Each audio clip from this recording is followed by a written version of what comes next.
সালমান ফারসি ডেকে বলে, নবীর সাহাবীরা রে, বেলাল আজকে আজান দিবে না, যাও ফাতেমার ঘরে হাসান আর হুসাইন আসেনি, হাসান আর হুসাইন যে নিয়ে আসো। হাসান হুসাইন বললে বেলাল আজান দিবে। আহারে, সাহাবীরা দৌড়াই গেলেন ফাতেমার বাড়ি, 7 নম্বর গেট, বাবু সালাম বরাবর সেই বাড়িটা দেখা যায়। দৌড়াই যাইয়া ফাতেমার ঘরে গেলেন। হযরতে ফাতেমার ঘরে যাওয়ার পরে হাসান আর হুসাইনকে নিয়ে আসলেন।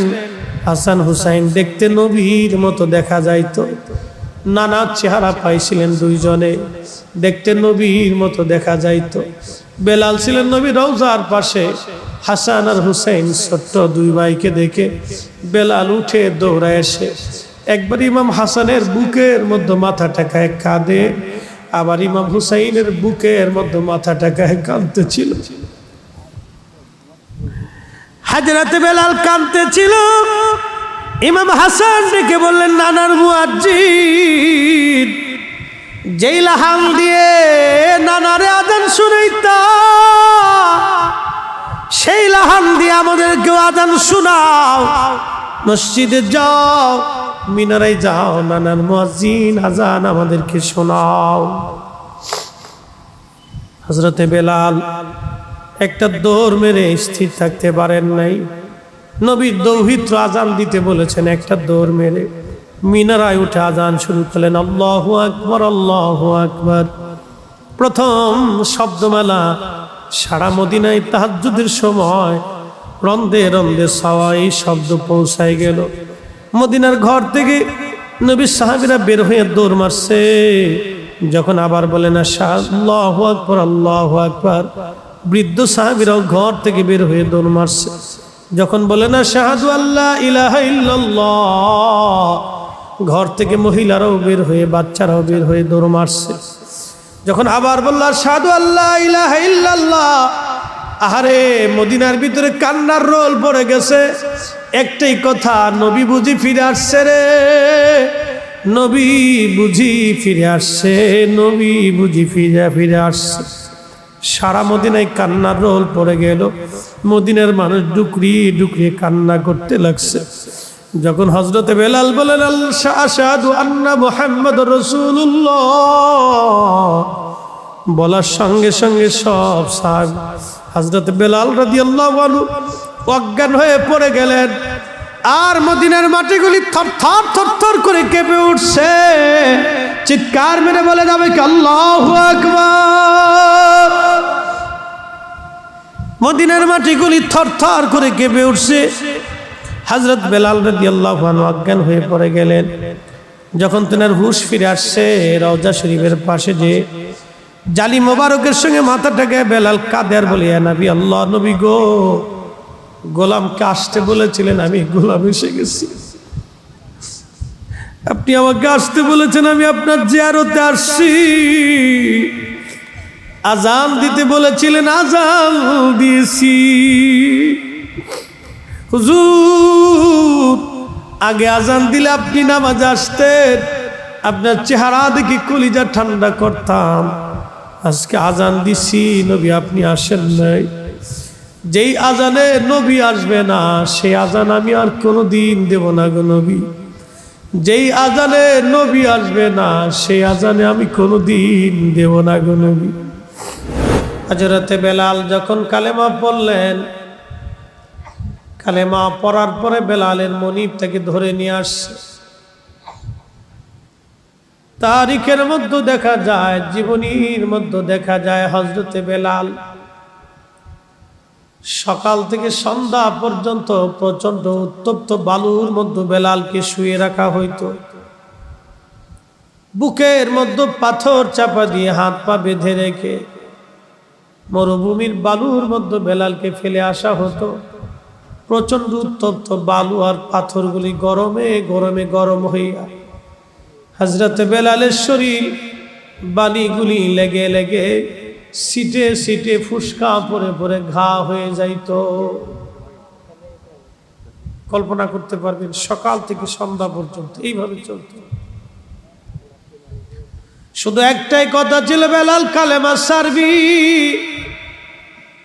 যদি কালেমা সারিস তাহলে তোকে মুক্ত করে দেওয়া হবে। বেলাল একটাই কথা বলতো, মানুষ কাফের রানে জীবন দিয়ে দিব, কিন্তু নবীর কদম দেব না। জোরে বলা যাবে কি সুবহানাল্লাহ। সকাল থেকে সন্ধ্যা একটা লোক এইভাবে গরমের মধ্যে উত্তপ্ত রাখা হতো, ফুসকা পরে পরে ঘা হইত। এই ঘায়ের উপরে বেলালকে চাবুক দিয়ে পিটানো হতো, ফিনকি মেরে মেরে রক্ত বের হতো, চামড়াগুলি উঠে ফেলে দেয়া হতো।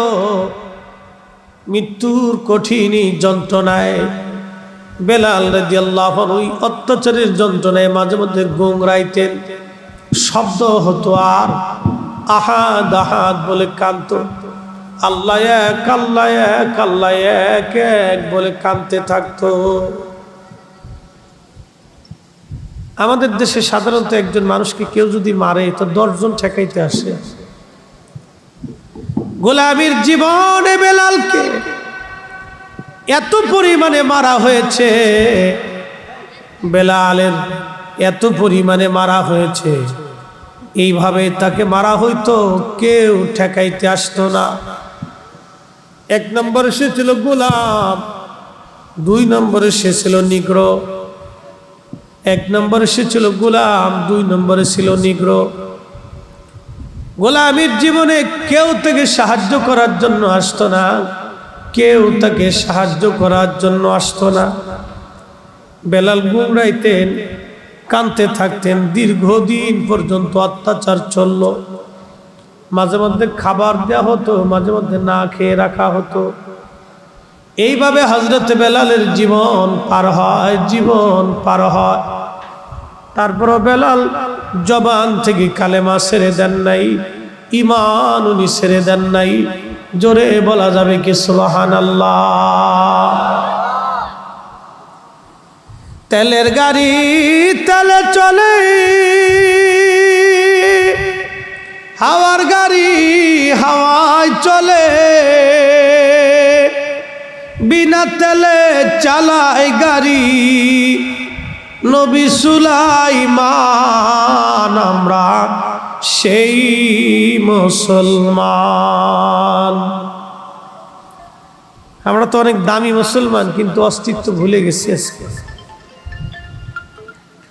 আমরা অনেক দামি মুসলমান, কিন্তু অস্তিত্ব ভুলে গেছি আমাদের। আমরা অনেক দামি, কিন্তু আমাদের এই দাম আমরা ভুলে গেছি, আমাদের এই দামের কথা মনে নেই। আমরা এই দামের কথা ভুলে গেছি, এই দামের কথা আমাদের মনে নেই আজকে।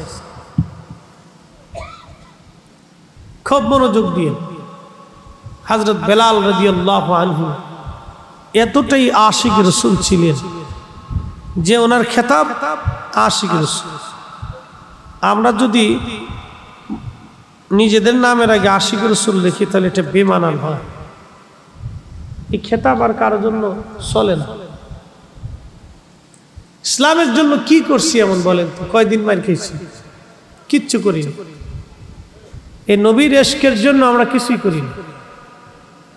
এতটাই নবীকে ভালোবাসতেন যে এক দেখাতে কালেমা পড়ছে। একসাথে বলা যাবে সুবহানাল্লাহ। জীবন থাকবে কি থাকবে না কোনো গ্যারান্টি নেই। ওনাকে একবারে মেরে ফেলতেন না, ওদের অত্যাচারটা ছিল এত জটিল, ওনাকে একবারে মেরে ফেলতেন না। একবারে যদি মেরে ফেলতেন তাহলে তো কোনো কথাই ছিল না। ওনাকে একবারে মেরে ফেলতেন না, সারাদিন গলার মধ্যে রশি বেঁধে হযরত বেলালকে রাস্তার ভিতর দিয়ে পাথরের মধ্য দিয়ে টানা হতো। একইতে গরমে ফুসকা পড়ে যাইতো, পাথরের মধ্য দিয়ে টানার কারণে আরো ঘা হয়ে যাইতো। এই ঘায়ের উপরে আবার পিটুনি মারা হতো। গুমরায় গুমরায় বলতেন আহাদ আহাদ আহাদ, আল্লাহ এক, আল্লাহ এক। ওরা দেখলো বেলালের জবান বন্ধ হয় না, ওরা লোহার শিককে গরম করে নিয়ে হযরত বেলালের জিহ্বাকে বের করে নিয়ে জিহ্বার ভিতর দিয়ে লোহার শেকগুলি ঢুকাইয়া আগুনের শেকগুলি ঢুকায় মুখের মধ্যে চাপা দিয়ে ধরে রাখতো।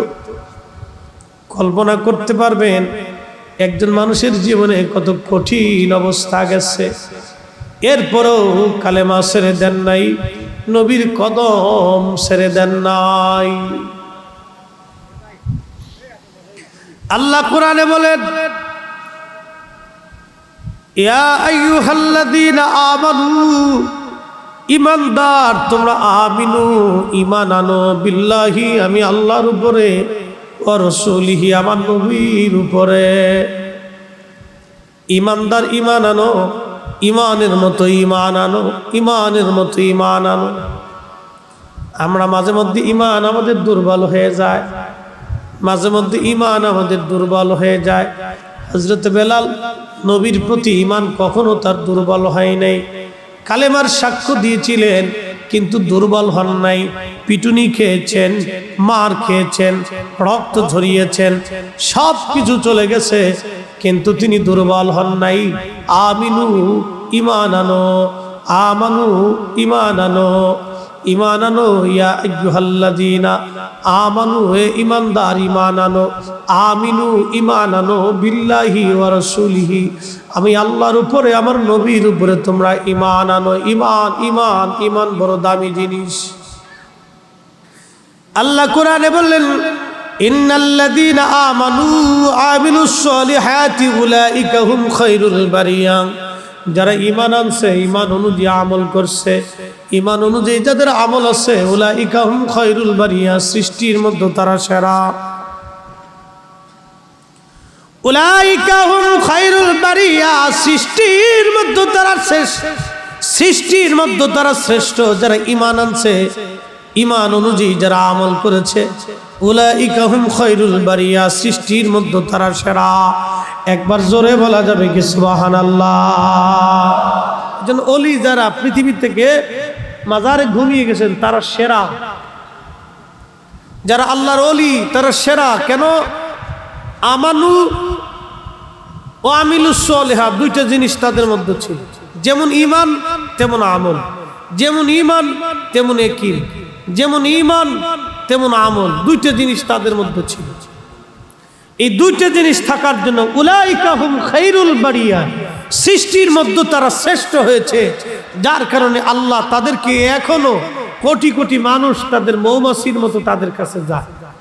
কি কথা কন না কেন যায় না? খাজা মাইনুদ্দিন চিশতের মাজারে হিন্দু, মুসলমান, বৌদ্ধ, খ্রিস্টান সব। কি কথা কন না কেন? কেন যায়? মধু আছে। এ মধু দেখা যায় না, এই মধু ধরা যায় না, এ মধু ছোঁয়া যায় না, এ মধুর স্বাদ জিহ্বা দিয়ে আস্বাদন করা যায় না, এই মধুর স্বাদ হৃদয় দিয়ে আস্বাদন করতে হয়। ঠিক কি না? এ মধুর স্বাদ হৃদয় দিয়ে আস্বাদন করে, এটা জিহ্বা দিয়ে হয় না। আউলিয়া কেরামের কাছে যে মধু থাকে, এই মধুটা জিহ্বা দিয়ে আস্বাদন হয় না, এটা অন্তরের হৃদয় দিয়ে আস্বাদন করতে হয়। উলাইকা হুম খায়রুল বারিয়া, সৃষ্টির মধ্যে তারা সেরা। আচ্ছা, আপনারা একটা কথা বলেন, জবাব দিবেন তো। বেলাল কি আগে আল্লাহ দেখছে আগে না আগে নবী দেখছে? জোরে কন, বুঝেন না এখনো? বেলাল কি কালেমা পড়ছে আল্লাহ দেখা না নবী দেখা? জোরে কন, না আসতে হয়েছে? আরো জোরে বলেন। বেলাল কালেমা পড়ছে নবী দেখা, আল্লাহ দেখে না। বেলাল সারা জীবন মার খাইছে, জীবনের এক পাটে উনি মার খাইতে খাইতে পিঠের চামড়া উঠে গেছে, কালেমা সারে নাই একটা জিনিস, নবী দেখা। আমরা সুন্নিরা দিন পালন করি, ধর্ম পালন করি নবী ভালোবাসা। কথা বলেন ঠিক না বেঠে? কে আমাকে বেদাতি বললো ওটা দেখার সময় নেই, কে আমাকে সাতা বেদাতি বললো ওটা দেখার সময় নেই। বেলালের ভালোবাসার জন্যে, সাহাবায়ে কেরামের ভালোবাসার জন্য, ত্যাগের জন্য আল্লাহ কোরআনের আয়াত নাজিল করলেন এইভাবে, আমিনু কামা আমানান নাস। খুব মনোযোগ দিয়ে।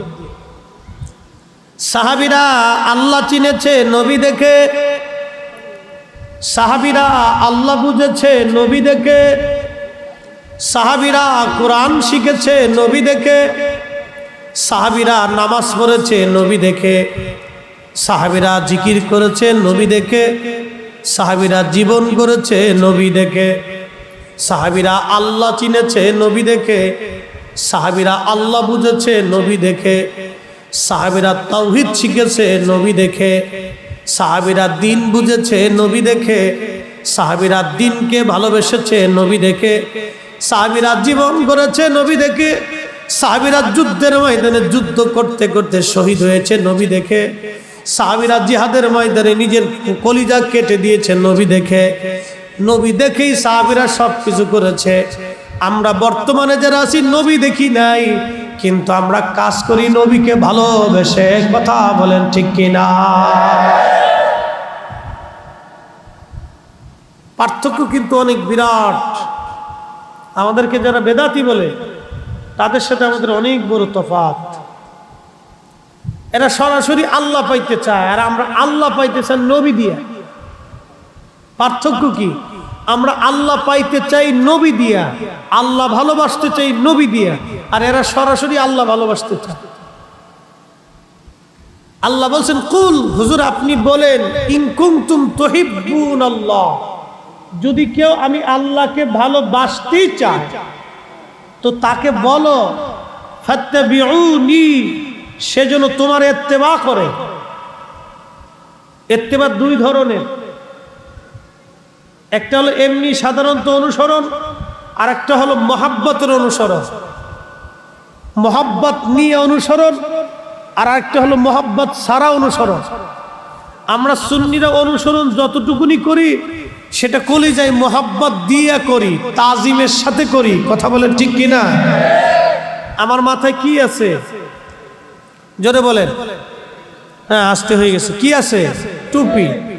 এই টুপি কি দিয়ে বানাইছে? কাঠ, কাপড় দিয়ে। কি দিয়ে? কাপড়। এই কাপড়টা হয় তুলার গোডাউনে ছিল, আর না হয় এটা পাটের গোডাউনে ছিল। পাট অথবা তুলা দিয়ে একটা কাপড় তৈরি করা হলো। এই কাপড়টা একটা কোম্পানিতে ছিল। এই কোম্পানির থেকে এই কাপড়টা আসছে একটা দোকানে, একটা দোকান থেকে কাপড়টা আসছে দর্জির দোকানে। দর্জির দোকানে আসার পরে এই কাপড়ের ভাগ্যের পরিবর্তন হয়েছে। এই কাপড় দিয়ে বানানো হয়েছে মোজা, এটা পায়ে পরে। এই কাপড় দিয়ে বানানো হয়েছে জাঙ্গে, এটা আন্ডারগ্রাউন্ডে চলে যায়। মোজাতেও কেউ চুমা দেয় না, আন্ডারগ্রাউন্ডের ওই জাঙ্গেতেও কেউ চুমা দেয় না, এই পায়জামাতেও কেউ চুমা দেয় না, লুঙ্গিতে কেউ চুমা দেয় না। এই টুপিটা, এই কাপড়টার টুপির রঙে লেভেলে তৈরি হইয়া এই কাপড়টাই চলে আসলো মাথায়। বুঝে যাবে, এই কাপড়টা ছিল একটা দোকানে, দর্জির দোকানে আসার পর এটার ভাগ্যের চেঞ্জ হলো। এটা চলে গেলে কোনোটা মোজায়, কোনোটা জাঙ্গে, কোনোটা পায়জামা, কোনোটা লুঙ্গি, কোনোটা প্যান্ট, কোনোটা হাফ প্যান্ট, কোনোটা গেঞ্জি, কোনোটা শার্ট, চলে গেল। কিন্তু এগুলির কেউ সুমা দেয় না। কিন্তু যখন এটা নবীর রঙে রঙিন হইয়া আল্লাহ রসুলের একটা সুন্নতের আকার ধারণ করে যখন মাথায় চলে আসলো, তখন এই টুপিটা পরে যাওয়ার পরে আমাদের দেশের মানুষ এটা চুমা খায়। কথা বলেন ঠিক না বেঠে? কেন? নবীর কারণে। কোন কারণ? জোরে কোন, আরো জোরে বলেন। এটার ভাগ্যের পরিবর্তন কোন কারণে? নবীর কারণে। এই জন্য আমরা সুন্নিরা আল্লাহ পাইতে চাই নবী দিয়ে, আমরা আল্লাহ বুঝতে চাই নবী দিয়ে, আল্লাহ চিনতেও চাই নবী দিয়ে, আল্লাহকে ভালোবাসতেও চাই নবী দিয়ে। এই জন্য আমরা নবীর কথা বলি, নবীর কাজ করি, নবীর ভালোবাসা বেশি দেখাই বিদায়। ওরা আমাদেরকে শিরিকি, মাজার পূজারি, পীর পূজারি, বেদাতি, সেদাতি, যা মন চায় আমাদেরকে তাই বলতে থাকে। ওরা বলতে থাকুক, আমরা নবীর কদম ছাড়বো না। কথা বলেন ঠিক না বেঠে? বুঝে যাই তো, চল বুঝ। কে কি বললো এগুলো দেখার সময় নেই তোমাদের। সাহাবে কেরাম নবী চিনতো, আল্লাহ চিনতো নবী দিয়ে। নবী ছাড়া তারা আল্লাহ চিনে নাই, নবী দিয়েই আল্লাহ চিনত। নবী দেখে নামাজ পড়তে আসতো। প্রিয় মুসলমানেরা, খুবই মনোযোগ।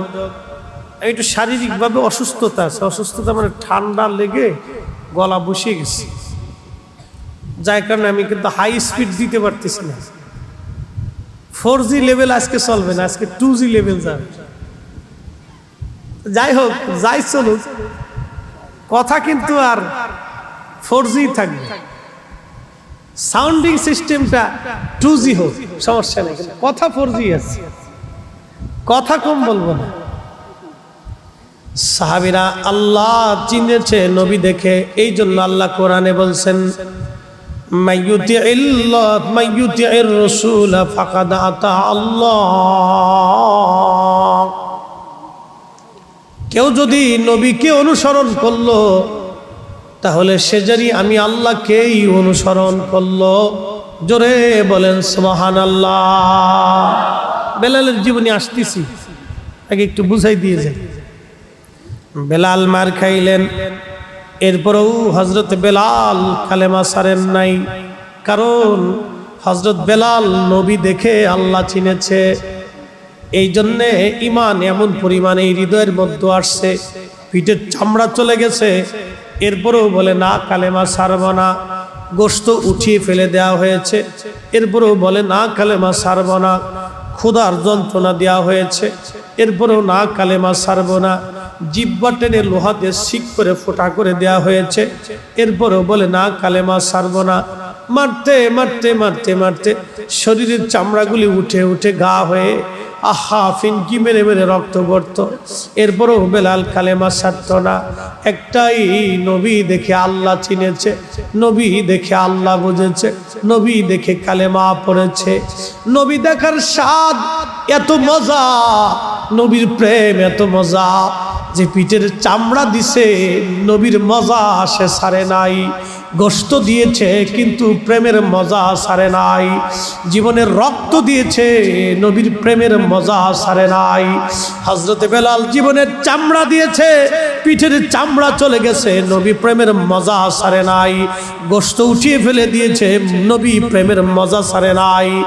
গোশতের রক্ত পড়ে গিয়েছে, নবী প্রেমের মজা ছাড়ে নাই।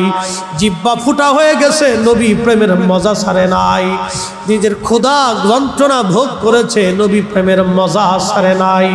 আমরা সুন্নিরাও আমাদেরকে বেদাতি বলবে, গালি দিবে, আমরাও নবী প্রেমের মজা ছাড়ব না, ঠিক কিনা?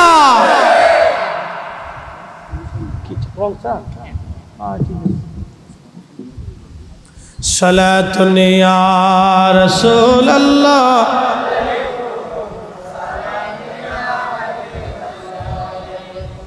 সালাতুন ইয়া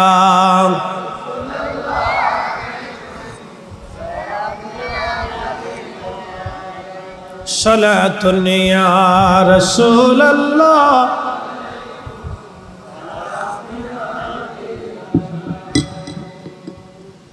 খুবই মনোযোগ। হযরত বেলাল রাদিয়াল্লাহু আনহু এই প্রেমের মজা, এই মজাটা আমরা আপনাদেরকে বুঝাইতে পারবো না। যিনি মজা পেয়েছে, এই মজা থেকে সে কোনোদিন দূরে সরে যাবে না। এটা আলাদা একটা মজা, নবী প্রেমের আলাদা একটা মজা। কি কথা বলেন, ঠিক কিনা? নবী প্রেমের আলাদা একটা মজা। অনেকে কয় তোমরা এই মিলাদের মধ্যে কি পাইছো, কি পাইছো, এখানে কি আছে? আমরা বলি ভাই রে, এখানে যে মজা আছে এই মজা তোমার বুঝাইতে পারতাম না, ঠিক কিনা? দুরুদের মধ্যে কি মজা এটা বুঝাইতে পারতাম না। দাঁড়ায় নবীর সালাম দেওয়ার মজা তোমাদেরকে বুঝাইতে পারতাম না। হযরত বেলাল রাদিয়াল্লাহু তাআলা আনহু মক্কি জীবনে হযরত আবু বকর সিদ্দিক দেখে সহ্য করতে পারলেন না।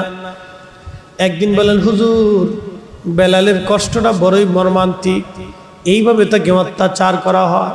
ইয়া নবী আল্লাহ, আপনি যদি হুকুম দেন বেলালকে আমি দাসত্ব থেকে মুক্ত করে দেব। আল্লাহর নবী অনুমতি দেওয়ার পরে হযরত আবু বকর সিদ্দিক রাদিয়াল্লাহু আনহু অনেক টাকা দিয়ে উমাইয়ার কাছ থেকে বেলালকে কিনে নিয়ে আসলেন। কিনে আনার পরে হযরত আবু বকর রাদিয়াল্লাহু আনহু বেলালকে আজাদ করে দিলেন, মুক্ত করে দিলেন। মুক্ত করে দেওয়ার পরে হযরত বেলাল নবীজির সঙ্গে হিজরত করে মক্কা থেকে মদিনায় চলে আসলেন। মদিনাতে আসার পরে মদিনাতে আযান প্রবর্তন হলো। আল্লাহর নবী ডাক দিলেন, বেলাল কোথায় তুমি? লাব্বাইক ইয়া নবী আল্লাহ।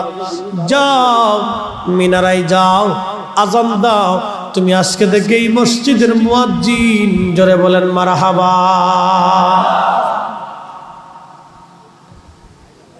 নবী প্রেমের জন্য তাকে নবীর মসজিদের মুয়াজ্জিন বানানো হলো। ইসলামের প্রথম মুয়াজ্জিন, নবীর দরবারের মুয়াজ্জিন, জানাতানা মুয়াজ্জিন না। আহা, বেলালের আজানের মধ্যে ভুল হতো। আশহাদুর জায়গায় বেলাল আসাদু পড়ে ফেলতেন, আশহাদুর জায়গায় বেলাল আসাদু পড়তেন। বেলালের আজানে ভুল হয়ে যাইতো। কাফেররা হাসাহাসি করত আর বলতো, দেখ মুহাম্মদও মূর্খ, মুহাম্মদের সাহাবীরাও মূর্খ, এরা আজান পর্যন্ত দিতে পারে না, ভাষাটাও তাদের সহি নাই। আল্লাহ কোরআনে বলেন, আমিনু কামা আমানান নাস। ও আমার বান্দারা, তোমরা ঈমান আনো, আমার নবীর সাহাবীরা যেইভাবে ঈমান আনছে সেইভাবে তোমরা ঈমান আনো। আমিনু ঈমান আনো কামা আমানান নাস, নবীর সাহাবীরা যেইভাবে ঈমান আনছে সেইভাবে ঈমান আনো।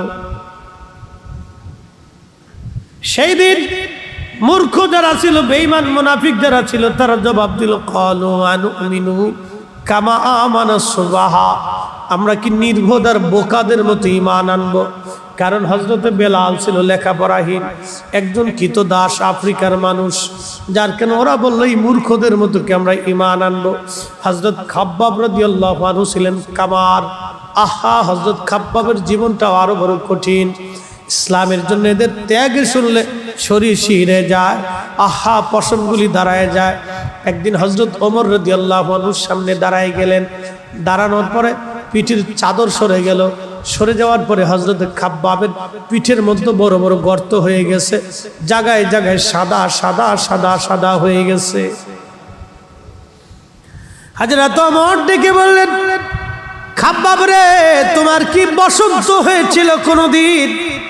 বসন্তের কারণে কি গোশত পচে পচে খসে গেছে? খাব্বাব বলেন, আমিরুল মুমিনিন, আমার জীবনে কোনোদিন বসন্ত হয় নাই। তাহলে বলো রে খাব্বাব, তোমার পিঠের মধ্যে এরকম বড় বড় গর্ত কেন? জায়গায় জায়গায় গোশত নাই, সাদা সাদা ফ্যাতফ্যাতা হয়ে গেছে, কারণ কি? হযরত খাব্বাব চোখের পানি ছেড়ে দিয়ে বললেন, চোখের পানি ছেড়ে দিয়ে বললেন, ইয়া আমিরুল মুমিনিন, আপনারা মনে করেন শুধু দিনের জন্য আপনাদের বড় ত্যাগ আছে? আমি যেই দিন কালেমা পড়েছিলাম মক্কাতে, আমি ছিলাম কামার। আমি লোহা লক্কর দিয়া, আমি লোহা টোহা দিয়ে অস্ত্রপাতি বানাইতাম। আমি কামার হওয়ার কারণে, নিম্ন বৃত্তের মানুষ হওয়ার কারণে মক্কার মানুষ আমাকে ধরে ফেললো, আমার হাত পা গুলি ওরা বেঁধে ফেললো। আমি যে আগুন দিয়ে লোহা দিয়ে অস্ত্র বানাইতাম, ওই কয়লাগুলি তারা মাটির মধ্যে বিছাইয়া, ওই কয়লার উপরে আমার চিৎ করে শোয়াইয়া 10-12 জনে আমাকে পিউক এবং পিঠের পাথর চাপা দিয়ে ধরে রাখতো। আমার চামড়াগুলি পুড়ে পুড়ে গোশত পড়ে যাইতো, গোশতগুলি পুড়ে পুড়ে চর্বি পড়ে যাইতো, চর্বিগুলি পুড়ে পুড়ে রক্তগুলি পড়ে পড়ে কয়লাগুলি নিভে যাইতো। আবার কয়লা বিছাইয়া ওই আগুন তো উত্তপ্ত কয়লাগুলির উপরে আবার আমাকে শোয়াইতো। হুজুর, গোশতগুলি পরে পরে চর্বি পরে, আগুন রক্তগুলি পরে পরে আগুন নিভে যাইতো, ওরা তারপরেও আমাকে ছাড়তো না। যার কারণে আমার পিঠের চামড়াগুলি খসে গেছে, আমার রক্তগুলি খসে গেছে, আমার গোশতগুলি খসে পড়েছে। আমার পিঠে কোনোদিন বসন্ত হয় নাই। আমিরুল মুমিনিন, এইগুলি হলো কালেমার বদলা। জীবন ঈমান আনার কারণে আমার পিঠের চামড়া দিয়েছি, গোশত দিয়েছি, ফেসফা দিয়েছি, পিঠের চামড়া দিয়েছি। আমিরুল মুমিনিন, ঈমান দেই নাই, ঈমান দেই নাই, ঈমান দেই নাই। সাহাবীরা নবী ভালোবেসেছে, আল্লাহকে ভালোবেসেছে নবী দিয়া, আল্লাহ চিনেছে নবী দিয়া, আল্লাহ বুঝেছে নবী দিয়া, আল্লাহ বুঝেছে নবী দিয়া, দিন বুঝেছে নবী দিয়া, ঈমান বুঝেছে নবী দিয়া, ঈমান বুঝেছে নবী দিয়া, আখিরাত বুঝেছে নবী দিয়া, জান্নাত পাইতে চাইছে নবী দিয়া, আল্লাহকে খুশি করতে চাইছে নবী দিয়া, আমরাও সুন্নিরা আল্লাহ পাইতে চাই নবী দিয়া। কথা বলেন ঠিক কিনা? বেদাতি বলে, বেদাতি বললে কি আসে যায়? হযরত খাব্বাব রাদিয়াল্লাহু আনহুর পিঠের চামড়া গেছে, গোশত চলে গেছে, এরপর ঈমান ছাড়ে নাই। হযরত বেলাল এরকম খাব্বাব, সুমাইয়া, ইয়াসার থেকে শুরু করে অনেক গরিব গরিব সাহাবীরা সর্বপ্রথম নবীকে ভালোবাসলো। ধনীরা সর্বপ্রথম নবীকে ভালোবাসে নাই, গরিব যারা তারা নবীকে সর্বপ্রথম ভালোবাসছে। এই জন্য আল্লাহর নবী মাঝে মধ্যে বলতেন, ও ধনীরা, যদি আমি নবী পাইতে চাই, গরিবের মধ্যে তুমি আমাকে তাকাও, গরিবের মধ্যে আমাকে খুঁজো। জোরে বলা যাবে কি সুবহানাল্লাহ? এই জন্য গরিবকে কষ্ট দিতে নবী ব্যথা পাইতেন। গরিবরা সর্বপ্রথম নবীকে ভালোবাসছে। ফার্স্ট দরিদ্র, অশিক্ষিত, বর্বর, কোনো লেখাপড়া নাই, কৃত দাস, এরা নবীকে আগে ভালোবাসছে। এরা নবীর জন্য পিঠের চামড়া দিয়ে দিছে, নবী দেয় নাই, পিঠের চামড়া দিয়ে দিছে, গোশত দিয়ে দিছে গরিবরা। সুমাইয়া রাদিয়াল্লাহু আনহার গুপ্তাঙ্গে বর্ষা মেরে মেরে, উনি দাসী ছিলেন, নিষ্ঠুর নির্মম বর্ষা মেরে মেরে নির্মম ভাবে তাকে শহীদ করা হয়েছিল। শুনলে শরীরের পশমগুলি দাঁড়িয়ে যায়, কত নির্মম অত্যাচার সেই দিন করা হয়েছিল। এই জন্য আল্লাহ রাসূল গরিবদেরকে বেশি ভালোবাসতেন, বলতেন আমার উম্মত গরিব, হে রব আমার গরিব উম্মতকে যারা ভালোবাসে আমি নবী তাদেরকে ভালোবাসি। একসাথে ভাই বলা যাবে না সুবহানাল্লাহ? আমরা যারা ধনী আছি সাবধান, কখনো যেন আমার অহংকার অহমিকা না আসে। এই মাসালাটা সারা জীবন মনে রাখবেন, সারা জীবনের জন্য মনে রাখবেন। যদি আপনি অহংকার অহমিকা পয়সার গরম আপনার আসে, গরিব উম্মতকে কষ্ট দেন, আল্লাহি রসুলের কদমের থেকে আপনাকে 500 বছর দূরে থাকতে হবে।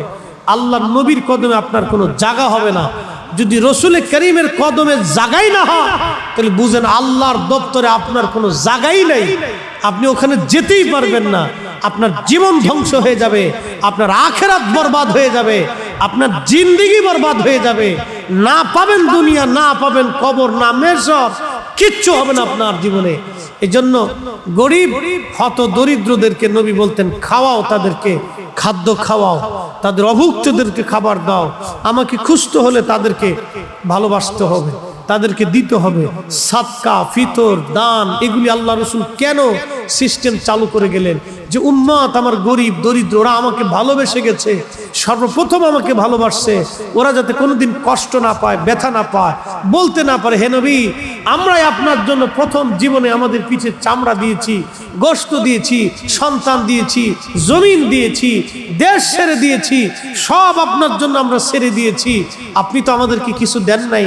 এই কথা যাতে গরিব উম্মত বলতে না পারে, সেই জন্য আল্লাহ রসুল বলছেন, যদি আমাকে পেতে চাও আমার গরিব উম্মতের মধ্যে আমাকে খুঁজে দেখো। একসাথে জোরে বলা যাবে না সুবহানাল্লাহ? সালাতুন ইয়া রাসূলুল্লাহ,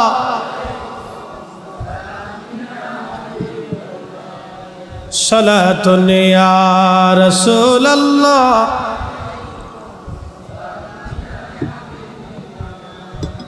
খবর লও ইয়া রাসূলুল্লাহ, খবর লও मेरे मौला मेरे आका, खबर लও সালাতুন ইয়া।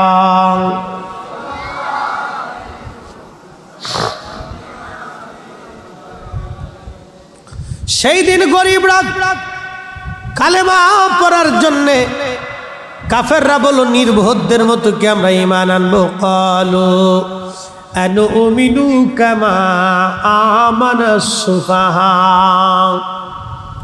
আমরা কি বোকা এবং নির্বোধদের মতো ঈমান আনবো? আল্লাহ জবাব দিয়ে দিলেন, হুজুর ওই নির্বোধদেরকে বলে দেন, আলা ইন্নাহুম হুমুস সুফাহা।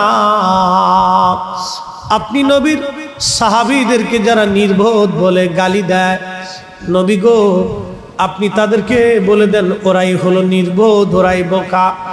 আপনি নবীর সাহাবীদেরকে যারা নির্বোধ বলে গালি দেয়, ও নবীজি আপনি বলে দেন তারাই নির্বোধ, তারাই বোকা। কোরআনে আল্লাহ সাহাবীদের এত দাম দিলেন, তাদের ইমানের এত দাম আল্লাহ পাক দিলেন। আল্লাহ বলেন আমার সাহাবীদের মতো ঈমান আনো, আমার নবীর সাহাবীদের মতো ঈমান আনো, নবীর সাহাবীদের মতোই ঈমান আনো। ঈমান ঈমান ঈমান। একটু চিন্তা করেন যে ঈমান কত দামি জিনিস, তাও বলছে সাহাবীদের মতো আনো। একসাথে বলা যাবে সুবহানাল্লাহ? আরো জোরে বলেন। তাহলে সাহাবীদের ঈমান আর আমাদের ঈমান কি একরকম? মানে বিশ্বাসে একরকম কিন্তু ওজনে একরকম না, ঠিক কি না? সাহাবীদের ঈমানের ওজন বেশি, কারণ তারা পিঠের চামড়া দিছে, ঈমান দেয় নাই। আর আমরার ঈমান হলো দোদুল্যমান। আমাদের ঈমান হলো দোদুল্যমান। মসজিদে গেলে আমরা জুতা চুরি করি, আমরা হলো সেই মুসলমান। আমরা অপরের হক মেরে খাই, আমরা সেই মুসলমান।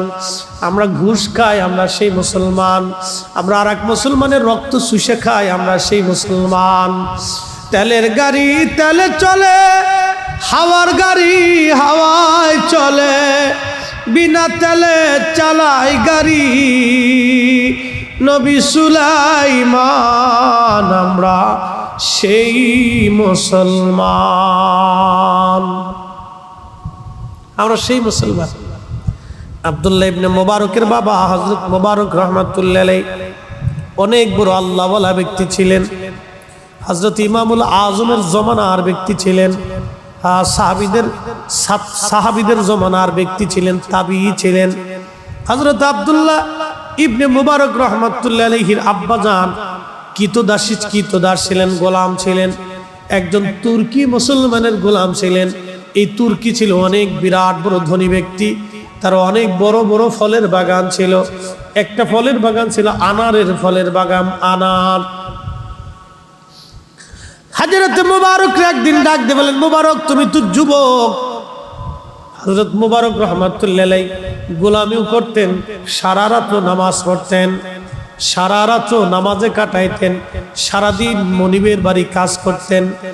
যুবক মুবারক, তোমাকে আমি আনারের বাগানের দায়িত্ব দিলাম, তুমি আনারের বাগান খুঁজে খুঁজে দেখবা, আনারের বাগান তুমি পাহারা দিবা, আনারের বাগানের দেখভাল করবা। হযরত মুবারক বহু বছর ধরে আনারের বাগান পাহারা দিতে লাগলেন। একদিন মালিক তাকে ডাক দিয়ে বলেন, মুবারক তুমি আনারের বাগান থেকে কিছু আনার আমার জন্য নিয়ে আসো, তবে টক আনার আনবা, মিষ্টি আনার আমি খাবো না। হযরত মুবারক রাহমাতুল্লাহ আলাইহি আনারের বাগানে গেলেন, আনার নিয়ে আসলেন। মালিক আনার খাওয়ার পরে বললেন, মুবারক আনার তো আনলি, তো মিষ্টি আনার, টক আনার না। এবার মুবারক রাহমাতুল্লাহ আলাইহি ডাক দিয়ে বলেন, মালিক টক না মিষ্টি আমি কি করে বুঝবো? বলি, এত বছর আনারের বাগান পাহারা দিস, এত বছর আনারের বাগান তুমি পাহারা দাও, তুমি কি জানো না কোনটা টক কোনটা মিষ্টি? হযরত মুবারক রাহমাতুল্লাহ আলাইহি তাকে বললেন, হুজুর ওগো মালিক, আমি এত বছর আনারের বাগান পাহারা দেই বটে, কিন্তু একটা দিনের জন্য আমি আনার খাই নাই। বলে, কেন রে মুবারক, আনার খাস নাই কি জন্য? বলে, মালিক আপনি আমাকে আনারের বাগান পাহারা দিতে বলেছেন, কিন্তু আনার তো খাইতে বলেন নাই, এই জন্য আমি এত বছর একটা আনারও কোনোদিন মুখে দিয়ে দেখি নাই। কোনটা টক কোনটা মিষ্টি একবার জোরে বলা যাবে কি সুবহানাল্লাহ? আমরা সেই মুসলমান মসজিদে জুতা চুরি করি, আমরা সেই মুসলমান রাস্তায় পড়ে তা 5টা পর্যন্ত পকেটে ডুয়াই লাই।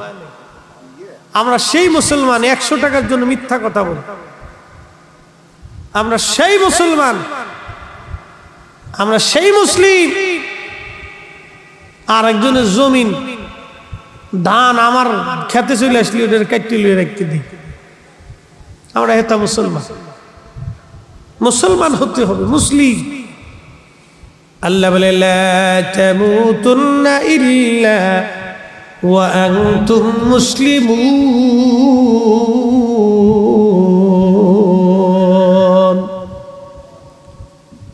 রে বান্দা, মুসলমান হয়ে কবরে আসো, মুসলমান হয়ে আসো, মুসলমান হয়ে তুমি কবরে আসো। তুমি মুসলমান হয়ে কবরে আসো, মুসলমান না হয়ে আইসো না। মুসলমান হয়ে তুমি কবরে আসো, মুসলমান হয়ে তুমি কবরে আসো, মুসলমান না হয়ে আইসো না, মুসলমান হয়েই তুমি কবরে আসো। হ্যাঁ, মুসলমান হয়ে তুমি কবরে আসো। আল্লাহ বলেন মুসলমান তারাই, ইন্নামাল মুমিনুনাল্লাযীনা ইযা যুকিরাল্লাহু ওয়াজিলাত কুলুবুহুম।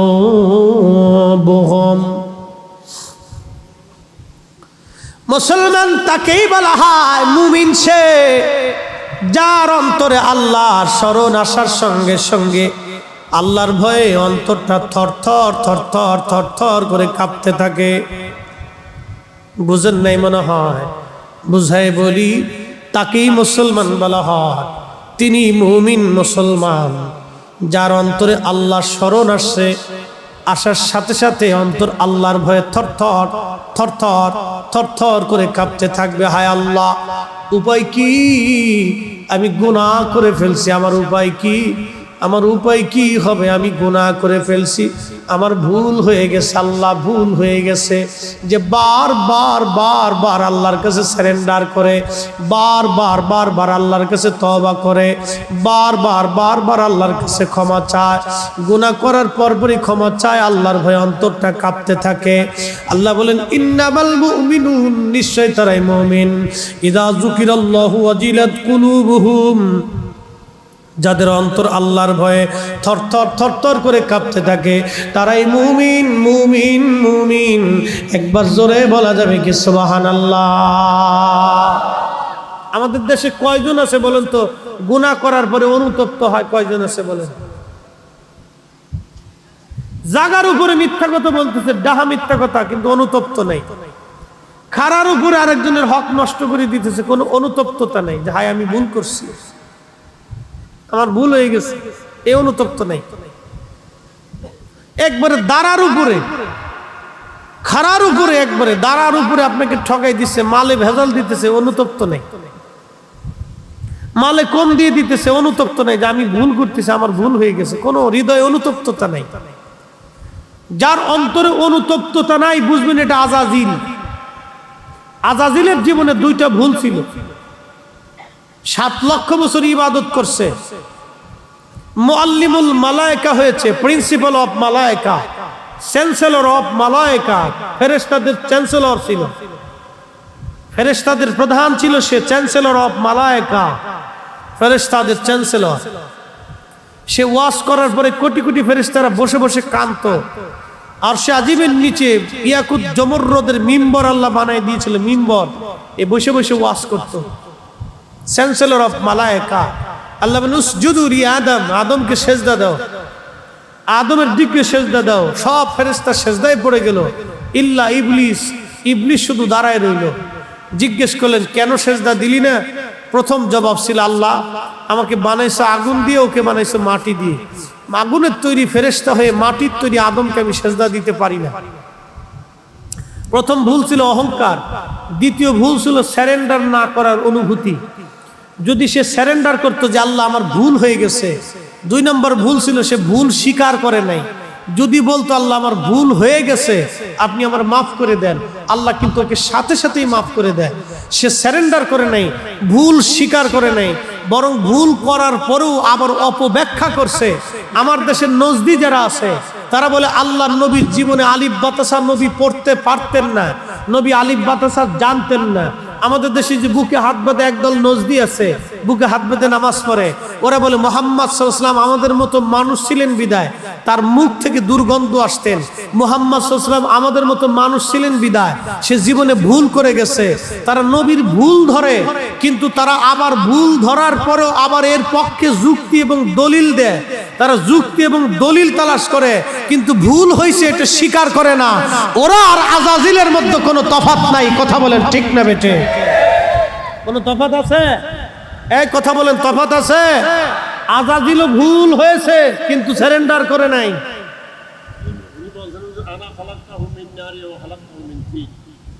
আজাজিল তো ভুল স্বীকার করেই নাই, শুধু ভুল স্বীকার করেই নাই, সে আরো অপব্যাখ্যা দিছে যে ওরে বানাইছো আগুন দিয়ে, আমারে বানাইছো আগুন দিয়ে, ওরে বানাইছো মাটি দিয়ে।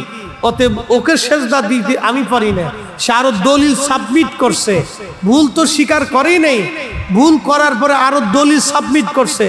আমার দেশের যারা নজদি, আল্লাহ মাফ করুক, তারা আল্লাহ রসুলের শানে গুস্তাখি করে, গুস্তাখিমূলক বক্তব্য দেয়। বক্তব্য দেওয়ার পরে তার বক্তব্য সঠিক এই ব্যাপারে সে দলিল সাবমিট করে, দলিল প্রমাণ উপস্থাপন করে। তার ভুল হয়েছে সে স্বীকার করে না, বরং আরো দেমাগ দেখাইয়া, এলেমের বহর দেখাইয়া সে রসুলের পাকের শান ইজ্জতকে মানবের হৃদয়ে কমিয়ে বলার জন্যে, মানবকে শিক্ষা দেওয়ার জন্য সে দলিল সাবমিট করে। এই শয়তান আর আজাজিল শয়তানের মধ্যে কোনো তফাৎ নাই। আজাজিল হলো জিন শয়তান, আর এটা হলো মানুষ শয়তান। আজাজিল হলো টুপি সারা শয়তান, এটা হলো টুপিওয়ালা শয়তান। আজাজিল হলো দাড়ি সারা শয়তান, আর এটা হলো দাড়িওয়ালা শয়তান। কথা বলেন ঠিক না বেঠে? তফাৎ আছে? কোনো তফাৎ নেই। সে ভুল স্বীকার করে না, বরং আর ওই ভুলের প্রতি সে ব্যাখ্যা দেয়, এটি ঠিক। আল্লাহর নবীর জীবনে ভুল ছিল নাকি? কি কথা কন না কেন? আল্লাহর নবীর জীবনে ভুল ছিল? যদি ভুল হয় তাহলে আল্লাহ কেন বলেন মাইয়ুতির রাসূল ফাকাদ আতা আল্লাহ? এই এক আয়াত দিয়ে বোঝা যায় নবীর ইত্তেবা হলেই আমি আল্লাহর ইত্তেবা হয়ে যায়। আচ্ছা বলেন, আল্লাহর জীবনে ভুল আছে? আসতে কোন কে? আল্লাহর জীবনে কোনো ভুল আছে? আল্লাহর এই সৃষ্টির মধ্যে কি কোনো ভুল আছে? আল্লাহর যেহেতু ভুল নাই, আল্লাহ বলছেন মাইয়ুতির রাসূল ফাকাদ আতা আল্লাহ। আমার রসুলের ইত্তেবা হলেই আমি আল্লাহর ইত্তেবা হয়ে যায়। যার ইত্তেবা হলে আল্লাহর ইত্তেবা হয়। যেহেতু আল্লাহর ভুল নাই, আল্লাহর আইব নাই, আল্লাহ ত্রুটি মুক্ত, আমার নবীও ত্রুটি মুক্ত, নবীর জীবনেও ভুল নাই, নবীর কোনো আইব নাই। নবীর জীবনে আইব যারা ধরে, ভুল যারা ধরে, ত্রুটি যারা ধরে এবং এর পক্ষে আবার দলিল সাবমিট করে, ওরা আজাজিল বিন আজাজিল। আজাজিলও ওদের চাইতে ভালো, আজাজিলের চাইতে ওরা নিকৃষ্ট। কথা বলেন ঠিক না বেঠে? এই দুনিয়ার মানুষ রূপী শয়তান থেকে যদি বাঁচতে পারেন তো ঈমান নিয়ে কবরে যাবেন, বুঝে কবরে যাবেন ভাই। আমরা দলের টানে, দল দিয়া, পীর দিয়া, মাসলাক দিয়ে নবী চিনবো না। আমরা নবী চিনবো নবীর গুণ দিয়া। কি কথা বলেন ঠিক কিনা? কোন দল, কোন মাসলাক, কোন গোষ্ঠী, কোন বংশ, কোন দল, কোন দরবার, কোন পীর, কোন শায়েখ, কোন আজহারি, কোন মাদানি, মক্কা মদিনার ইমাম, বাইতুল আকসার ইমামও যদি আল্লাহ রসুলের শান মানকে খাটো আর ছোট করে দেখে, ওয়াল্লাহি বিল্লাহি তাল্লাহি, আসমানের মালিকের কসম, জমিনের মালিকের কসম, সৃষ্টির মালিকের কসম করে বলি, তাকে এক সেকেন্ডের জন্য বিশ্বাস করা যাবে না, মানা যাবে না। মুসলমান কথা বলে ঠিক নেবেছে, সে যেই হোক তাকে মানা যাবে না। সে কোন দরবারের পীর এটা চিনি না, সে কোন দরবারের খতিব এটা চিনি না, সে কোন মসজিদের খতিব এটা চিনি না, ও সে কোন মাদ্রাসার চ্যান্সেলর এটা চিনি না, সে কোন মাদ্রাসার প্রিন্সিপাল এটা চিনি না, সে কত বড় বুজুর্গ আর বেজর্গ কত কোটি বছর সেজদা দিছে, আর কাবা শরীফে মাকাম ইব্রাহিমে বৈশাও যদি জিকির করে, খোদার গিলাপ দিয়েও যদি তার কবরস্থ করা যায়, আল্লাহর কসম নবীর সাথে গুস্তাখি করে কবরে গেলে ওর কবরে পুরসাবু করব না, ওর কবরের দিকে ফিরেও তাকাবো না। কথা বলেন ঠিক না বেঠে? কি জন্য কবরের দিকে ফিরে তাকাইতে যাব? ঈমান বুঝে কবরে যেতে হবে ভাই। আবার বলি, সাহাবীরা কিন্তু আল্লাহ চিনেছে নবী দেখে, সাহাবীরা আল্লাহ বুঝেছে নবী দেখে, সাহাবীরা আল্লাহ চিনেছে নবী দেখে। এই জন্য পিঠের চামড়া দিয়েছে বেলাল, ঈমান দেয় নাই। বেলাল থেকে বুঝে যাবে, পিঠের চামড়া দিয়ে দিছে, ঈমান দেয় নাই। নেভার, জীবন দিয়ে দেব মাগার ঈমান দেব না। বেলাল কি আল্লাহ দেখছিল? কথা বলে না, আল্লাহ দেখছিল? কোন সাহাবী কি আল্লাহ দেখছে না আগে নবী দেখছে? এরা নবী দেখে আল্লাহ চিনেছে, নবী দেখে আল্লাহকে ভালোবাসছে, নবীর মোহাব্বত আগে নিয়ে তারপরে আল্লাহর মোহাব্বত নিছে। কি কথা কন না কে? আর আল্লাহ কি বলছে? কুলিং কুনতুম, বলে দেন তুহিব্বুন আল্লাহ, আমি আল্লাহকে ভালোবাসতে চাইলে আপনি নবীকে আগে বাসতে হবে। সুবহানাল্লাহ বলবেন? একসাথে বলি তো আল্লাহু আকবার। তাহলে বলেন আমরা সুন্নিরা হকে আসি না বেহকে আসি? বুঝে আসি না বেবুঝে আসি? বুঝেই আসি। এখন কেউ যদি আমারে বেদাতি করতে বলতে পারে, আমি তো তার জবান সিলাই দিয়ে রাখিনি, আর তার জবান সিলাই দেওয়ার সুযোগ আমার নেই। মনে রাখবেন, নদীর বাঁধ, নদীর জোয়ার বাঁধ দিয়ে ঠেকানো যায়, কিন্তু মানুষের জবান ঠেকানো যায় না। নদীর জোয়ার বন্ধ করে দিতে পারবেন, কিন্তু মানুষের জবানের কথা বন্ধ করা যায় না। কে কি বললো এগুলি দেখার সময় নেই। সাহাবীদেরকে নির্বোধ বলতো, বুকা বলতো, পাগল বলতো, ছাগল বলতো, গালিগালাজ করতো। সাহাবীরা নবীর কদম ছেড়ে দেয়। শুধু গালিগালাজ, পিঠের চামড়া চলে গেছে, গোশত উঠিয়ে ফেলে দিয়েছে, চোখের সামনে সন্তানকে হত্যা করে ফেলেছে, বাবা মাকে শহীদ করে দিয়েছে। এরপরেও তারা রসুল করিমের নুরানি বদন দেখে নিজের জীবনটাকে এমনই পরিবর্তন করেছে যে জীবন দিয়ে দিছে, নবীর কদম তারা দেয়নি। জীবন দিয়ে দিছে, নবীর কদম তারা ছেড়ে দেয়নি, ঈমান তারা ছেড়ে দেয়নি। এটা হলো সাহাবায়ে কেরামের ইখলাস। আমাদেরকে ওইভাবেই নবীর মোহাব্বত বুকে ধারণ করতে হবে। কোনো ব্যক্তি দেখার দরকার নেই, কোন শায়েখ কি বললো ছাতা দেখার সময় আমাদের নেই। প্রিয় মুসলমান, হযরত বেলাল রাদিয়াল্লাহু আনহু মসজিদের মুয়াজ্জিন হয়ে গেলেন। আজানে ভুল হয়, কাফেররা বারবার সমালোচনা করে মুহাম্মদ মূর্খ, মুহাম্মাদের অনুসারীও মূর্খ, নাউজুবিল্লাহি মিন জালিক। নবীকে গালিগালাজ করত, সাহাবীদেরকে তারা গালিগালাজ করত।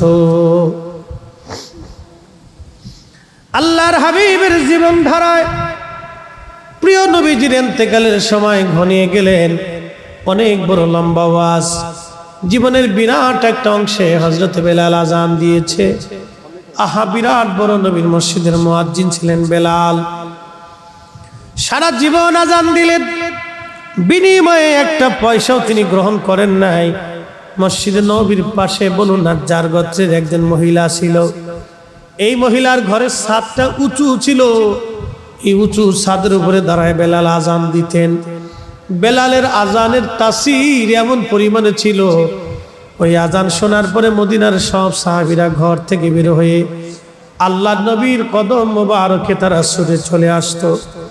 আজানের আওয়াজ যখন বেঁচে যাইতো, ওই আজানের আওয়াজ শুনে কোনো সাহাবী ঘরের মধ্যে থাকতে পারে নাই। সাহাবীরা ঘর থেকে বের হয়ে চলে আসতো। আল্লাহর নবীর ইন্তেকালের সময় ঘনায় গেল। সময় ঘনিয়ে যাওয়ার পরে আল্লাহর হাবিবের ইন্তেকাল মোবারক হয়ে গেল। মদিনায় সাহাবীদের কান্নার রোল বেড়ে গেল। সমস্ত সাহাবী পাগল পারা হয়ে গেলেন, নবী নাই, নবী নাই, নবী নাই, নবী নাই, নবী নাই। বুঝেনি তো, যেই নবীর বিরহ বেদনা সহ্য করতে না পেরে একটা মরা কাঠ জিন্দা হয়ে গেছিল। নবীজি খুতবা দিতেন প্রত্যেক মিম্বর শরীফে। প্রত্যেক জুমাতে মিম্বর ছিল না, মরা একটা কাঠ ছিল, খেজুর গাছের শুকনা কাঠ। কাঠের নাম উস্তুনে হান্নানা। এই মরা কাঠের উপরে দাঁড়াইয়া মরা কাঠের সাথে হেলান দিয়ে নবী খুতবা দিতেন। প্রত্যেক জুমাতে খুতবা দেন। সাহাবীরা বলেন, হুজুর আপনি যদি চান নতুন একটা মিম্বর শরীফ বানায় নিয়ে আসবো, আপনি ওই মিম্বরে বসে বসে খুতবা দিবেন, বসে বসে আমাদেরকে নসিহত শোনাবেন। হুজুর আপনার দাঁড়ায়া দাঁড়ায় কষ্ট হয়। আল্লাহর নবী রাজি হয়ে গেলেন। সাহাবীরা একটা মিম্বর তৈরি করে নিয়ে আসলেন। পরের জুমাতে ওই মিম্বর শরীফের দাঁড়ায়া নবী খুতবা শুরু করে দিলেন। এমন সময় মসজিদের ভিতর থেকে কান্নার আওয়াজ আসে, ডুকরিয়ে ডুকরিয়ে শিশু বাচ্চার মতো কে জানি কান্না করতে থাকে। সাহাবীরা কে জানি কান্না করে। মসজিদে নববীর ভিতরে একজন আর একজনের চেহারার দিকে তাকায়। কে কান্না করে রে? একজন আর একজনের চেহারার দিকে তাকায় দেখে, আহা, কেউ তো কান্না করে না, তাহলে কে কান্না করে? তাকায় দেখলো মিম্বরের দিক থেকে কান্নার আওয়াজ আসে। নবীজি খুতবা বন্ধ করে দিলেন। খুতবা বন্ধ করার পরে আল্লাহর হাবিব তাকিয়ে দেখলেন মরা কাঠ, খেজুর গাছের শুকনো কাঠের জীবন এসে গেছে। খেজুর গাছের শুকনো কাঠে জীবন এসে গেল। ওই জীবন এসে নবীজির পিছনে দাঁড়িয়ে দাঁড়িয়ে ডুকরিয়ে ডুকরিয়ে ফুফায়ে ফুফায়ে কাঁদতেছে। নবীজি বুকের মধ্যে জড়িয়ে ধরে বলেন, উস্তের হান্না না, কি জন্য তুমি কান্না করো? খেজুর গাছের শুধু কান্নায় আসে নাই, জবান আল্লাহ খুলে দিলেন। খেজুর গাছের মরা কাঠ জিন্দা হয়ে কথা বলা শুরু করলো। বলে, হুজুর আমি কান্না করি, আপনি নবীর বিরহ বেদনা সহ্য করতে না পেরে আমি কান্না করতেছি। চিৎকার মেরে বলা যাবে কি, ইয়া রাসূলুল্লাহ তুমি মোদের আশার আলো, তাই তো তোমায় বাসি ভালো, তুমি মোদের আশার আলো, তাই তো তোমায় বাসি ভালো। হৃদয় নামের ফুলদানিতে গেথে রেখেছি প্রেমের মালা। ইয়া রাসূলুল্লাহ ইয়া হাবিবাল্লাহ, ইয়া রাসূলুল্লাহ ইয়া হাবিবাল্লাহ, ইয়া রাসূলুল্লাহ।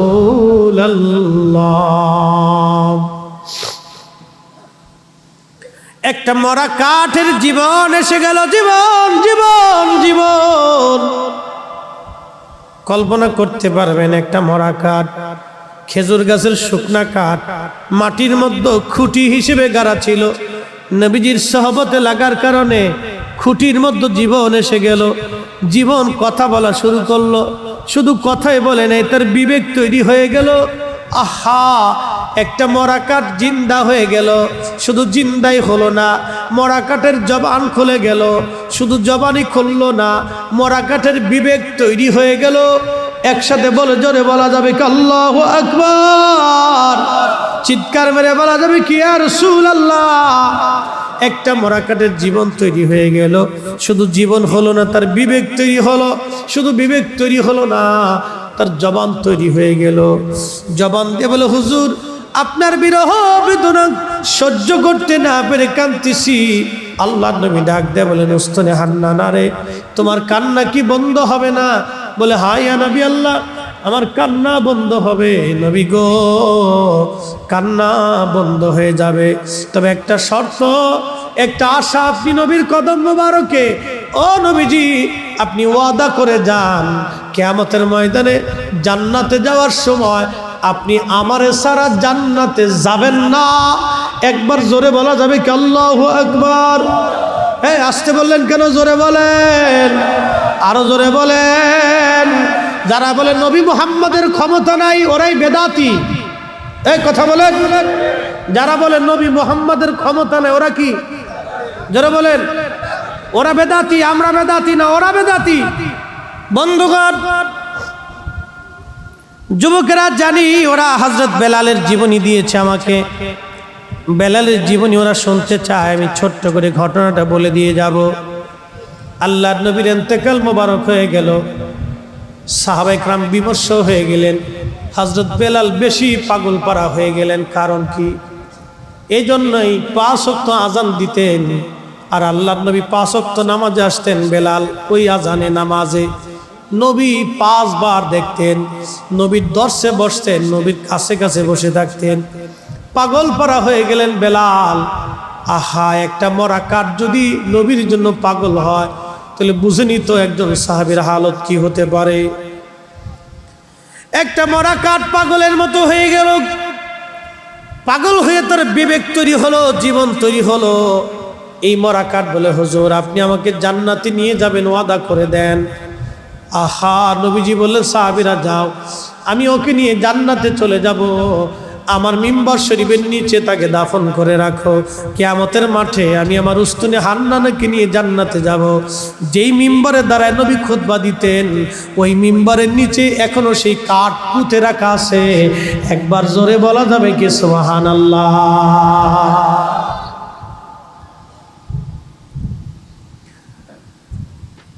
আমরা যে তার আদরের উম্মত, কয়দিন কেন্দেছি। রসুল আমার আল্লাহর হাবিব আখেরি নবী,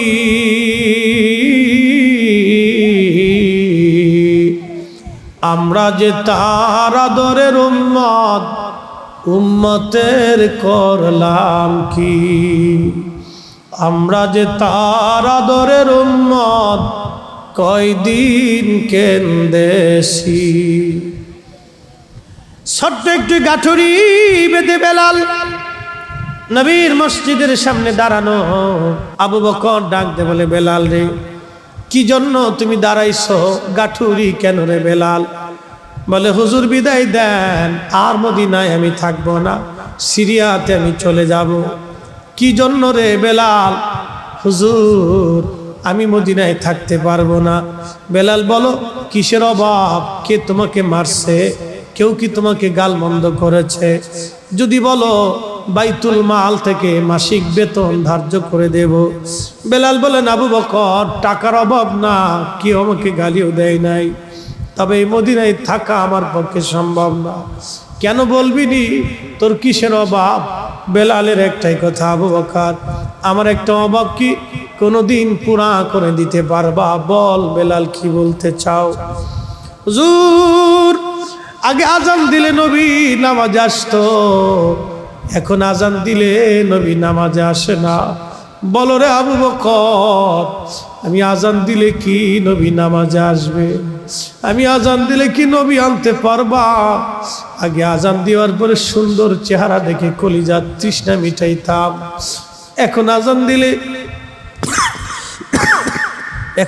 দিলে নবী আসে না, নবী দেখি না। বেলাল এইভাবে কাঁদতে লাগছে। আবু বকর ডাক দিয়ে বলেন, বেলাল, তুই কি নবীরে ভালোবাসিস? আমি কি নবীরে ভালোবাসি না? আবু বকর, তুমি নবীরে ভালোবাসো, আমিও নবীরে ভালোবাসি। তোমরা নবীর রওজা শরীফ দেখলে সহ্য করতে পারো, আমি বেলাল যখন নবীজি রওজা শরীফের দিকে তাকাই, আমার কলিজা ফেটে আসে, আমি সহ্য করতে পারি না, আমি পাগলের মতো হয়ে যাই। আবু বকর, বিদায় দাও, আর মদিনাতে আমি থাকবো না। হযরত বেলাল রওনা হয়ে গেলেন, চলে গেলেন সিরিয়াতে। বহুদিন পরে নবীজি স্বপ্ন দেখায়, কিরে বেলাল, কেমন জুলুম তুমি আমার সঙ্গে শুরু করছো? বেলাল রে, কতদিন হলো তুমি আমার জিয়ারতে আসো না? বেলাল আয়, কতদিন হলো তোমার কণ্ঠের আজান আমি শুনি না? বেলাল রে আয় আয়, আমি নবীর আজান শোনাইয়া যা। সিরিয়া থেকে বেলাল পাগলের মতো দৌড় মারছে, দৌড়াইয়া পাগলের মতো বেলাল মসজিদে নববীতে আসছে। তখন তাহাজ্জুদের সময়। প্রিয় নবীজির রওজা শরীফ কাঠের জালি মুবারক দিয়ে ঘিরে রাখা ছিল। ওই জালির পাশে বসে জালি মুবারকের সঙ্গে মাথা ঠেকাইয়া বেলাল ডুকরিয়ে ডুকরে কাঁদে আর বলে, হুজুর, গোলামকে আসতে বলেছিলেন, গোলাম আসছে। নবী গো, আজান দিতে বলেছেন, আমি আগে আজান দিলে আপনি নবী নামাজ আসতেন, এখন আজান দিলে কি আপনি নবী নামাজ আসবেন? হুজুর, যেই আজান দিলে নবী নামাজ আসবে না, সেই আজান আমি বেলাল দিব না। নবী বলেন, আপনি আসবেন, আমি বেলাল আজান দিব। ডুকরিয়ে ডুকরিয়ে কাঁদতেছিলেন। নতুন মুয়াজ্জিন আসে তাহাজ্জুদের আজান দেওয়ার জন্যে। আইসে দেখলেন নবীর মুয়াজ্জিন বসে বসে কান্দে। ডাক দেয়া বলে, মদিনাবাসী শুনছ? নবীর মুয়াজ্জিন এসে গেছে, আসো। নবীর মুয়াজ্জিন এসে গেছে, আসো। সারা মদিনায় থেকে সাহাবীরা দৌড়ে আসছে। বেলাল বুঝি ফিরে আসছে। সাহাবীরা দৌড়ে এসে দেখেন হযরত বেলাল বসে বসে কাঁদতেছে। সাহাবীরা এসে বললেন, বেলাল, আজান দাও, কতদিন হলো তোমার কণ্ঠের আজান শুনি না। পুরা মসজিদ সাহাবীদের ভরে গেল। হযরত বেলাল একটাই কথা, সাহাবীরা রে, আমি আজান দিলে আগে নবী নামাজে আসতো, বলো এখন আজান দিলে কি নবী নামাজে আসবে? বলো, আমি আজান দিলে কি নবী আনতে পারবা? বলো। পাগলের মতো হয়ে গেছে সাহাবেকরা। এই কথা শোনার পরে সব সাহাবী ডুকরিয়ে ডুকরিয়ে ফুফিয়ে ফুফিয়ে কেঁদে ফেলতেছে। মসজিদে নববীর মধ্যে কান্নার রোল পড়ে গেল। সালমান ফারসি ডেকে বলে, নবীর সাহাবীরা রে, বেলাল আজকে আজান দিবে না, যাও ফাতেমার ঘরে হাসান আর হুসাইন আসেনি, হাসান আর হুসাইনকে নিয়ে আসো। হাসান হুসাইন বললে বেলাল আজান দিবে। আরে সাহাবীরা দৌড়াই গেলেন ফাতেমার বাড়ি, 7 নম্বর গেট, বাবু সালাম বরাবর সেই বাড়িটা দেখা যায়। দৌড়ায় যাইয়া ফাতেমার ঘরে গেলেন। হযরতে ফাতেমার ঘরে যাওয়ার পরে হাসান আর হুসাইনকে নিয়ে আসলেন। হাসান হুসাইন দেখতে নবীর মতো দেখা যাইতো, নানা চেহারা পাইছিলেন দুইজনে, দেখতে নবীর মতো দেখা যাইতো। বেলাল ছিলেন নবীর রওজার পাশে। হাসান আর হুসাইন ছোট্ট দুই ভাইকে দেখে বেলাল উঠে দৌড়ায় এসে একবার ইমাম হাসানের বুকের মধ্যে মাথা টেকায় কাঁদে, আবার ইমাম হুসাইনের বুকের মধ্যে মাথা টেকায় কাঁদতেছিল। হযরত বেলাল কাঁদতেছিল। ইমাম হাসান ডেকে বললেন, নানার মুয়াজ্জিন, যেই লাহান দিয়ে নানারে আজান শুনাইতা, সেই লাহান দিয়ে আমাদেরকে আজান শোনাও। মসজিদে যাও, মিনারে যাও, নানার মুয়াজ্জিন আজান আমাদেরকে শোনাও। হযরতে বেলাল একটা দৌড় মেরে স্থির থাকতে পারেন নাই। নবী দৌহিত্র আজান দিতে বলেছেন, একটা দৌড় মেরে মিনারায় উঠে আজান শুরু করলেন, আল্লাহু আকবার, আল্লাহু আকবার। প্রথম শব্দমালা সারা মদিনায় তাহাজ্জুদের সময় রন্দে রন্দে সওয়াই শব্দ পৌঁছায় গেল। মদিনার ঘর থেকে নবীর সাহাবীরা বের হয়ে দৌড় মারছে। যখন আবার বলেন আল্লাহু আকবার, আল্লাহু আকবার, বৃদ্ধ সাহাবীরাও ঘর থেকে বের হয়ে দৌড় মারছে। যখন বলেন আশহাদু আল্লা ইলাহা ইল্লাল্লাহ, ঘর থেকে মহিলারাও বের হয়ে, বাচ্চারাও বের হয়ে দৌড় মারছে। যখন আবার বলল আশহাদু আল্লা ইলাহা ইল্লাল্লাহ, আহারে মদিনার ভিতরে কান্নার রোল পড়ে গেছে। একটাই কথা, নবী বুঝি ফিরে আসছে রে, নবী বুঝি ফিরে আসছে, নবী বুঝি ফিরে আসছে। সারা মদিনায় কান্নার রোল পড়ে গেল। মদিনার মানুষ ডুকরিয়ে ডুকরিয়ে কান্না করতে লাগছে। যখন হযরতে বেলাল বলেন আশহাদু আন্না মুহাম্মাদুর রাসূলুল্লাহ, বলার সঙ্গে সঙ্গে সব সাহাবী হযরতে বেলাল রাদিয়াল্লাহু আনহু অজ্ঞান হয়ে পড়ে গেলেন। আর মদিনার মাটিগুলি থরথর থরথর করে কেঁপে উঠছে। চিৎকার মেরে বলে যাবে কি আল্লাহু আকবার। মদিনার মাটিগুলি থরথর করে কেঁপে উঠছে। হযরত বেলাল রাদিয়াল্লাহু আনহু অজ্ঞান হয়ে পড়ে গেলেন। যখন তেনার হুঁশ ফিরে আসছে, রওজা শরীফের পাশে যে জালি মোবারকের সঙ্গে মাথাটাকে বেলাল কাঁদে আর বলে, ইয়া নবী আল্লাহ, নবী গো, গোলামকে আসতে বলেছিলেন, আমি গোলাম এসে গেছি। আপনি আমাকে আসতে বলেছেন, আমি আপনার জিয়ারতে আসছি। আজান দিতে বলেছিলেন, আজান দিয়েছি। হুজুর, আগে আজান দিলে আপনি নামাজে আসতেন, আপনার চেহারা দেখে কলিজা ঠান্ডা করতাম। আজকে আজান দিছি, নবী আপনি আসেন নাই। যেই আজানে নবী আসবে না, সেই আজান আমি আর কোনোদিন দেব না গো নবী। যেই আজানে নবী আসবে না, সেই আজানে আমি কোনোদিন দেব না গো নবী। হুজুর ক্ষমা করে দেন, হুজুর আমাকে মাফ করে দেন। ডুকরিয়ে ডুকরিয়ে কান্নাকাটি করে নবীর পাগল, নবীর আশিক হযরতে বেলাল চলে গেলেন সিরিয়ার থেকে দামেস্ক। কলিজা ফেটে মারা গিয়েছিলেন। নবীর বিরহ বেদনা সহ্য করতে পারেন নাই। জন্ম আমার নবীর যুগে হলে কেমন হতো, জন্ম আমার নবীর যুগে হলে কেমন হতো।